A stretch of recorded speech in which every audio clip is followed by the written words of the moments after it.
আমরা যেটা এখন ভাবছি যে আমাদের স্কুল পর্যায়ে আমাদের যে কারিকুলাম পাঠ্যপুস্তক আছে সেটাকে গ্রিন করা, কারণ প্রাথমিক এডুকেশনটা ওই জায়গায় আসতে হবে। সেখানে আমরা তাদেরকে বনের গুরুত্ব, আমাদের জীববৈচিত্র্য, পরিবেশ, জলবায়ু পরিবর্তন, এটার যদি একটা প্রাথমিক ওরিয়েন্টেশন থাকে, বিকজ এটা ছাড়া আমাদের টিকে থাকা কিন্তু সম্ভব হবে না, আমাদেরকে ওই জায়গায় যেতে হবে। এবং এটা জাস্ট নট পাবলিক ইন্টারেস্ট। আমি মনে করি এখানে একটা অপরচুনিটি অবশ্যই আছে, যে কারণে এখন আমরা বলছি যে এখান থেকে আমরা অপরচুনিটিটা কীভাবে যাব। এবং বাংলাদেশ হচ্ছে পৃথিবীর একটা মাত্র দেশ যারা ক্লাইমেট চেঞ্জকে এইভাবে নিয়ে ভাবছে। মাননীয় প্রধানমন্ত্রী যেটা বলছে যে আমরা ভালনারেবিলিটি থেকে আমরা যাব রেজিলিয়েন্স থেকে যাব প্রসপারিটি। সুতরাং এটা রেজিলিয়েন্সে শেষ হচ্ছে না, এটা চলে যাচ্ছে একটা সমৃদ্ধ বাংলাদেশ প্রসপারিটির দিকে। তো এইটাও কিন্তু আমাদের জন্য একটা ইউনিক ফিচার। তো এইগুলো আমরা কেন শোকেস করবো না? এগুলো কিন্তু শোকেস করার অনেক সুযোগ আছে, এবং আমি মনে করি আমরা সবাই মিলে যদি এই কাজগুলি করতে পারি তাহলে আমাদের মানে সবার জন্য এটা অনেক বড় একটাই হবে। এটা শুধু বাংলাদেশের জন্য না, এটা সারা পৃথিবীর জন্য। এবং আমরা জানি যে বর্তমানে আপনার যে হিট ওয়েভ আছে, এটার কারণে মানুষের কী সমস্যা হচ্ছে। আমরা জানি পানি নিয়েও এখন একটা সংকট নানান জায়গায় তৈরি হচ্ছে।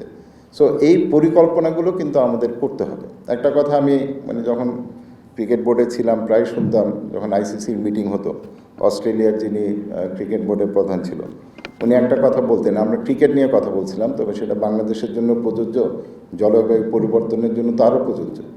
তিনি বলছিলেন যে if you fail to plan, you plan to fail.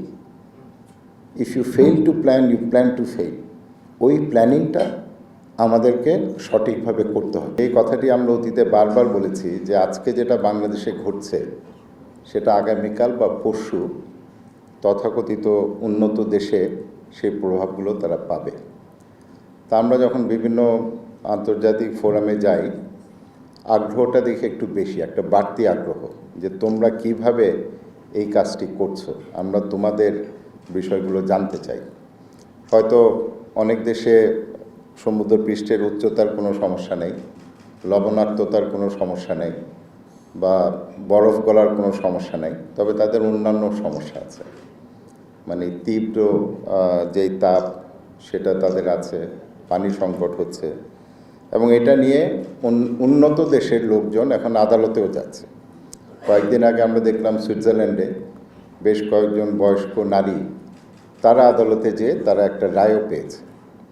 সুতরাং যেই কথাটা আপনাদের বলছি, আপনারা যখন এই অভিযোজন নিয়ে কাজ করবেন, এটার ট্র্যাকশন সারা পৃথিবীতেই এখন আছে। এক সময় যখন আমরা অ্যাডাপ্টেশন বা অভিযোজন শব্দটি ব্যবহার করতাম, সেটা ছিল শুধুমাত্র ছোট দ্বীপ রাষ্ট্র, বাংলাদেশের মতো স্বল্প উন্নত দেশ। তবে এখন অ্যাডাপ্টেশন একটা গ্লোবাল বিষয় হয়ে গেছে। জলবায়ু পরিবর্তন যেমন বৈশ্বিক, অ্যাডাপ্টেশনও বৈশ্বিক। কথাটা এই কারণে বলছি যে আগে যখন আমরা আমাদের দেশের অভিযোজনের গল্পগুলো বলতাম, এটার অডিয়েন্স ছিল শুধু বাংলাদেশ। এখন এটার অডিয়েন্স হয়ে গেছে সারা বিশ্ব।